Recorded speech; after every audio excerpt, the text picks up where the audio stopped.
Papo com o Editor dessa semana entrevista o senador Fernando Bezerra, do MDB de Pernambuco. Ele é líder do governo no Senado. Para nos acompanhar, o jornalista e setorista do Senado, Daniel Vetterman.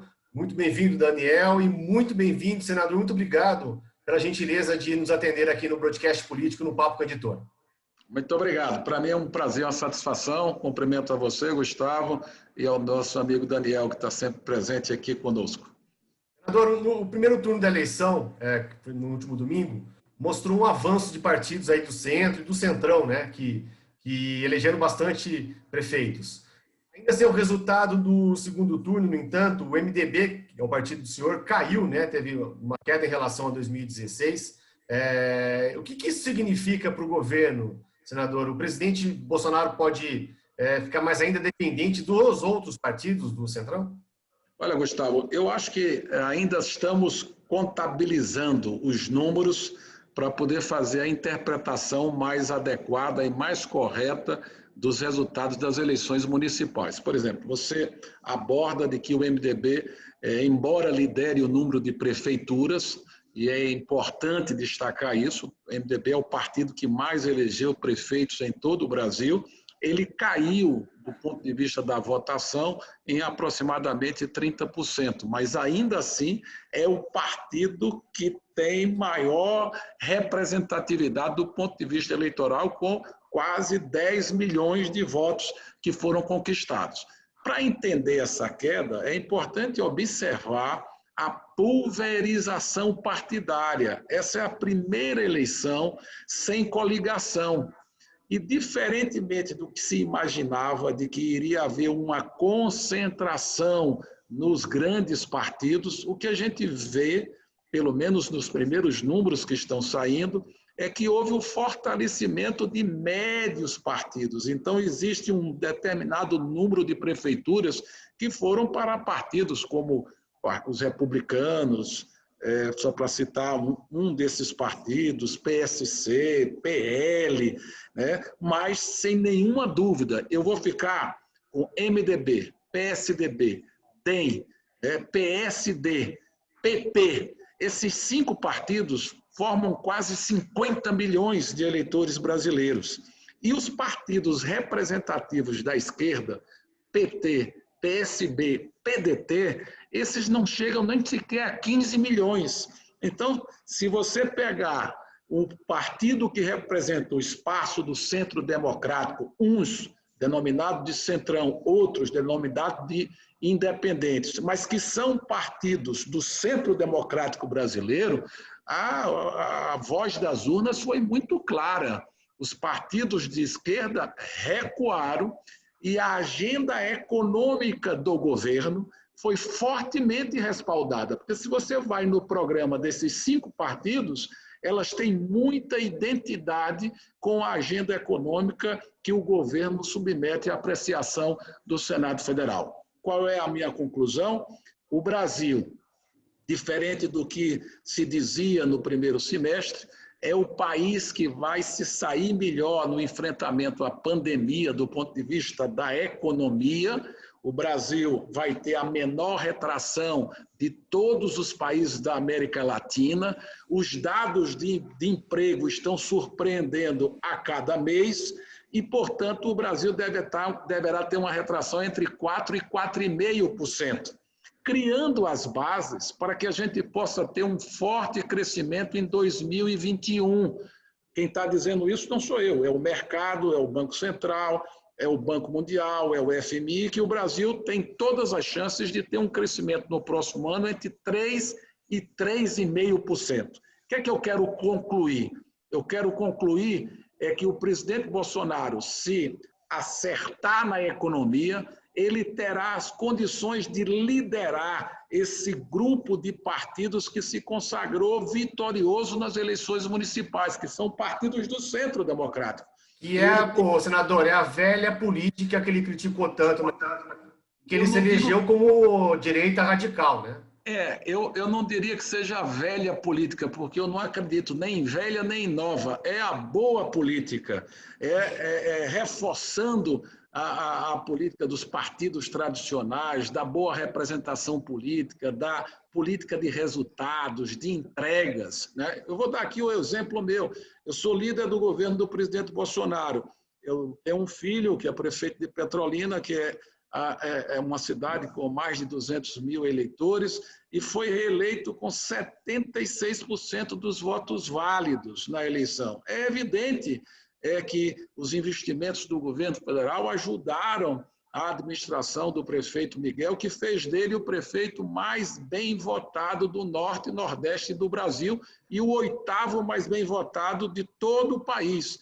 Então, é evidente que a gente precisa ter muito cuidado ao avaliar os resultados das eleições, para que determinadas vitórias ou derrotas não se transformem em símbolos. Eu acho que o governo do presidente Bolsonaro, com o resultado da eleição municipal, tem a oportunidade de consolidar o crescimento econômico do Brasil no ano que vem e, com isso, gerar emprego, gerar renda. E todos nós sabemos, se você tem crescimento econômico, as chances do incumbente, do presidente que está no cargo, são muito altas. É por isso que eu acho que o presidente Bolsonaro sai fortalecido das eleições municipais, porque terá as condições de implementar a sua agenda econômica. Senador, e nessa agenda econômica há uma atenção muito forte na PEC emergencial. Inclusive, o governo está em conversas, está em negociações nessa semana. Tem um movimento para, lá na Câmara dos Deputados, incluir as medidas, os gatilhos do teto de gastos no projeto de socorro aos estados. E eu queria entender, eu queria que o senhor nos explicasse, nesse momento, a PEC emergencial ela está caminhando para se transformar no que exatamente e quais medidas estarão nessa proposta? Em primeiro lugar, é importante que a gente possa destacar de que nós teremos compromisso. O governo brasileiro tem compromisso com a disciplina fiscal. O mais importante é a gente consolidar as conquistas. Quais são essas conquistas? Juro baixo, inflação baixa. Para que elas possam se manter, é importante que a trajetória da dívida pública brasileira seja descendente, depois do enorme esforço fiscal que nós fizemos para enfrentar a pandemia. É importante sinalizar de que a trajetória da dívida será decrescente nos anos seguintes. Para isso, nós temos que ter muita disciplina fiscal e não gastar mais do que a gente tem. Essa aqui é a grande realidade que nós precisamos, digamos assim, consolidar nas discussões que vão se aprofundar quando da votação do Orçamento Público Federal para 21. O que é o desafio nosso? O desafio nosso é o seguinte: onde é que pode cortar a despesa? Essa aqui é a grande pergunta e o Congresso sabe que vai ter que enfrentar essa discussão com muita tranquilidade e sem paixões e sem politizações desnecessárias. Nós precisamos reduzir incentivos e subsídios. Nós precisamos discutir a questão da indexação do Orçamento Público Federal, para que você possa, de fato, priorizar a alocação dos recursos para as áreas que são mais carentes. Eu recolho aqui no Congresso Nacional, depois das eleições municipais, que a grande preocupação da média do Congresso Nacional é com um programa de proteção social aos mais vulneráveis. Na realidade, nós precisamos, sim, ter um programa que suceda ao programa Bolsa Família. O governo sugere como nome o Renda Brasil, e é um programa que precisará ter um público maior do que o público do Bolsa Família e, se possível, um ganho médio, né, um valor médio de benefício maior do que o Bolsa Família.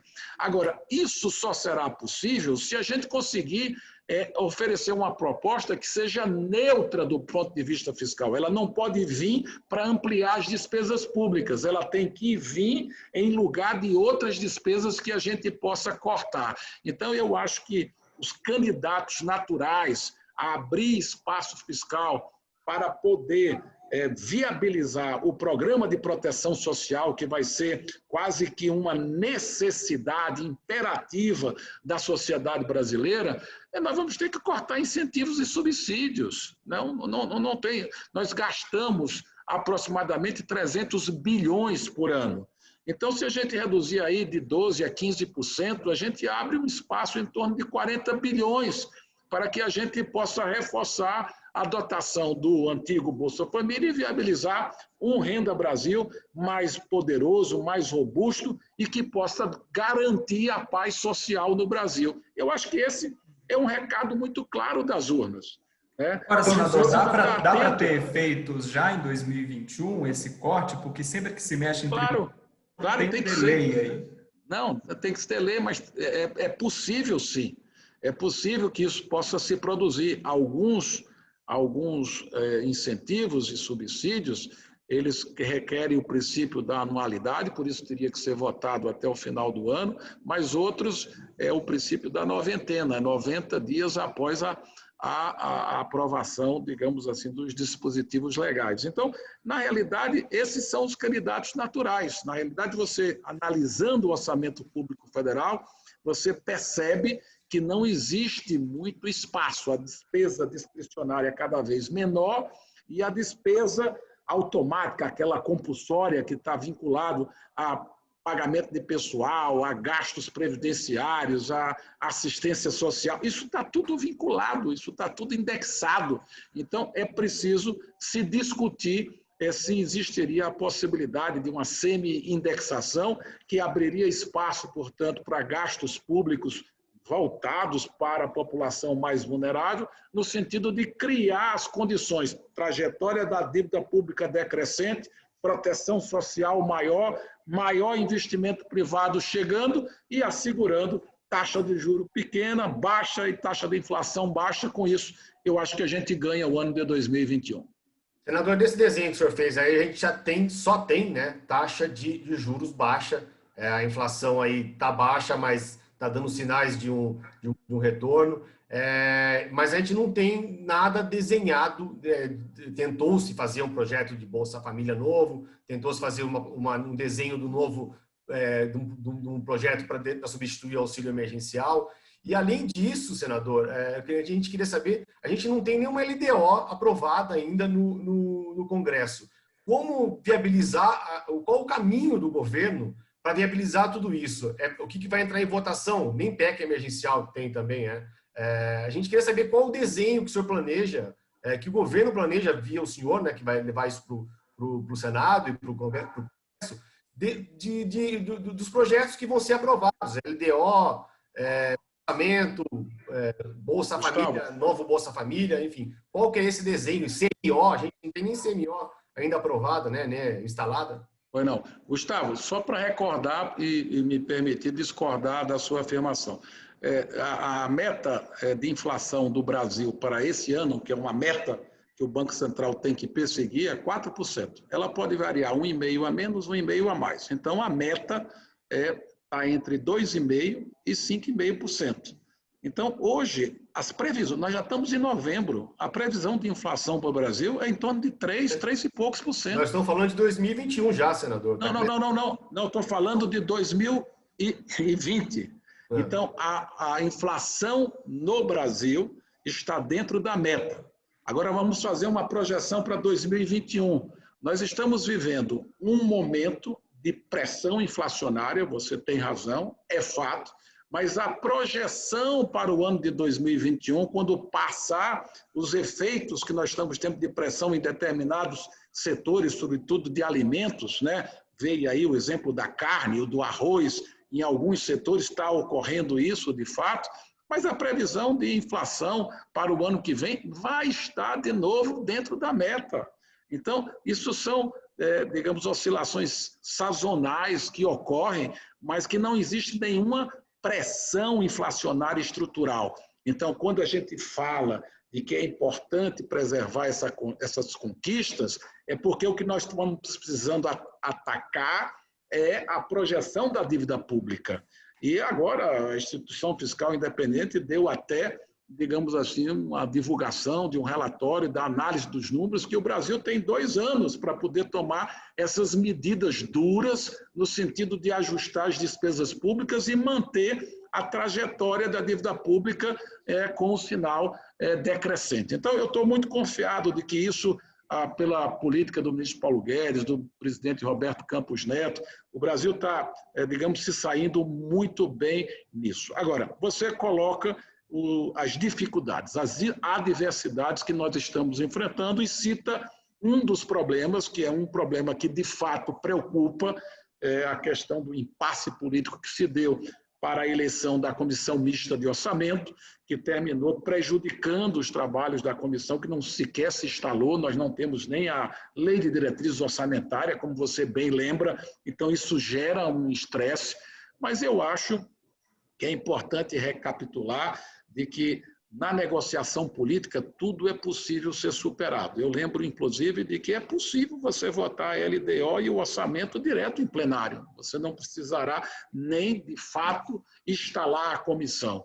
Mas isso ainda está no esforço. Eu posso lhe dizer que as reuniões ontem entre Davi Alcolumbre e Rodrigo Maia, líderes partidários, o líder Ricardo Barros, o líder Eduardo Gomes no Congresso, estão se esforçando para que a gente possa superar essa dificuldade e esse impasse que se dá em função da eleição da mesa diretora. Nós todos sabem que temos um candidato, que é o candidato ao deputado Arthur Lira, do Partido Progressista, e temos um bloco de partidos que se alia ao deputado Rodrigo Maia, que tem a perspectiva de ter um outro nome para essa disputa, e isso está travando, está gerando esse impasse. Então, eu reconheço que essa é uma dificuldade, estamos trabalhando, mas não é uma dificuldade insuperável.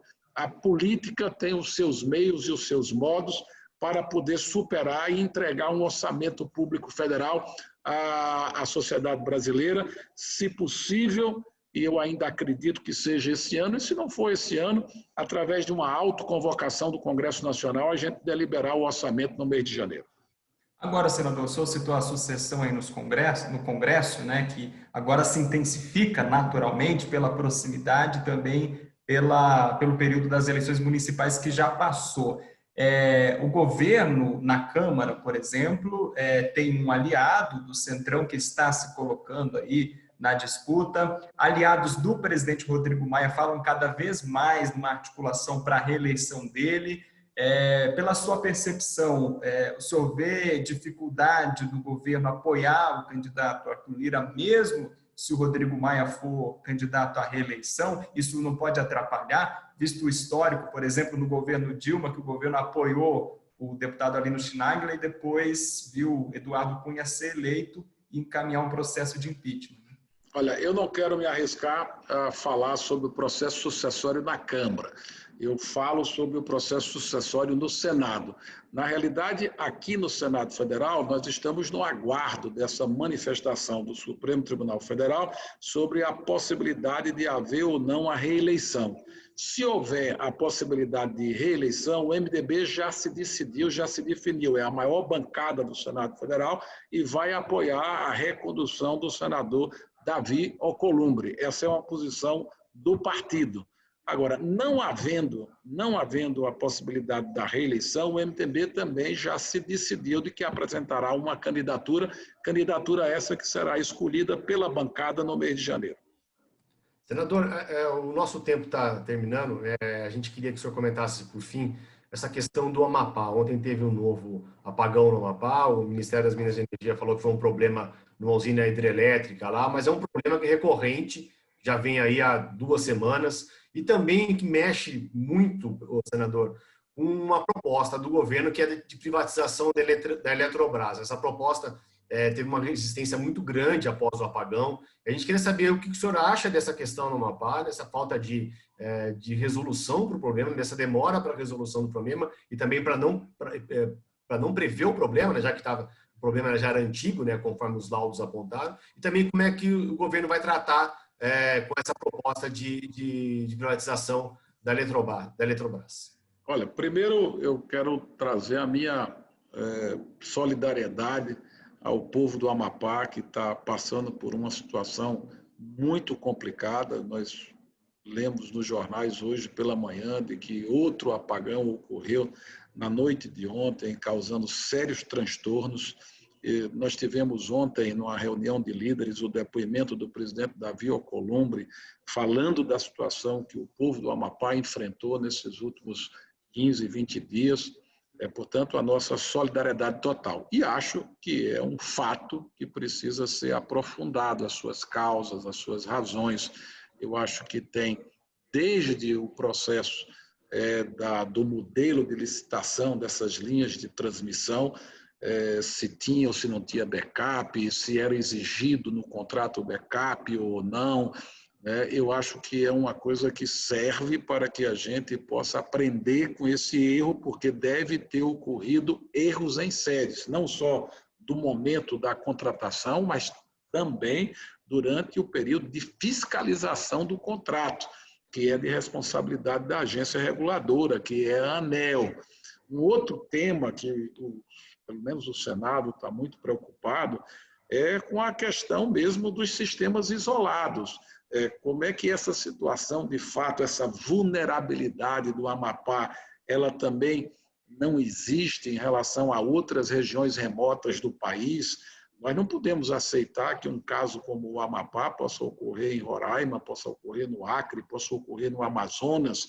Imagina um apagão na cidade de Manaus. Então, esse é um episódio, que deve ser levado muito a sério pelo governo, no sentido de fazer uma autocrítica de todos os controles, porque algum controle falhou.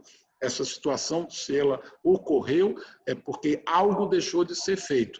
E nós tirarmos também as lições para aperfeiçoar a legislação, sobretudo do ponto de vista da fiscalização e do acompanhamento por parte das agências reguladoras, no caso específico, por parte da ANEEL. E a privatização da Eletrobras, senador? A privatização da Eletrobras, eu acho que a gente não, digamos assim, não pode apreciar essa questão fruto dessa emoção que foi provocada por esse episódio. Eu acho que a privatização dos setores como a telecomunicação foi um sucesso total e absoluto. Acho que reduzir o tamanho do Estado é o caminho certo. É evidente que tomando os cuidados. É evidente que, por exemplo, determinadas situações impõem algum tipo de revisão, algum tipo de controle que você possa ter para assegurar, digamos assim, a cobrança maior por parte do Estado para o agente privado. Você não pode ficar, digamos assim, à mercê de negligências, de imperícias ou da não cumprimento de cláusulas contratuais. Então, é isso que a sociedade brasileira vai querer que o Congresso, que o governo possa aproveitar esse episódio do Amapá, não deixar ele ir para debaixo do tapete, tem que aprofundar as reais causas que provocaram esse acidente. Eu estava lendo hoje, se eu não me engano, no Valor Econômico, de que se falava de que a empresa que é responsável pela linha de transmissão disse que não foi na sua subestação, que não foi provocado por sua linha e tal. Enfim, é preciso aprofundar as reais causas que provocaram esse terrível acidente. Legal. Senador, eu queria agradecer muito a presença do senhor aqui no Papo com o Editor, no Broadcast Político. Queria agradecer muito a presença do Daniel Vetterman, que é o nosso colega e grande jornalista em Brasília. Agradecer ao Cláudio da Luz, que está fazendo a nossa ponte, vai fazer a edição final desse texto. E agradecer a todos que estão nos assistindo aqui e convidá-los até a próxima semana com mais um Papo com o Editor. Muito obrigado, até a próxima. Muito obrigado, Gustavo. Um abraço, Daniel. Obrigado, um abraço. Até mais.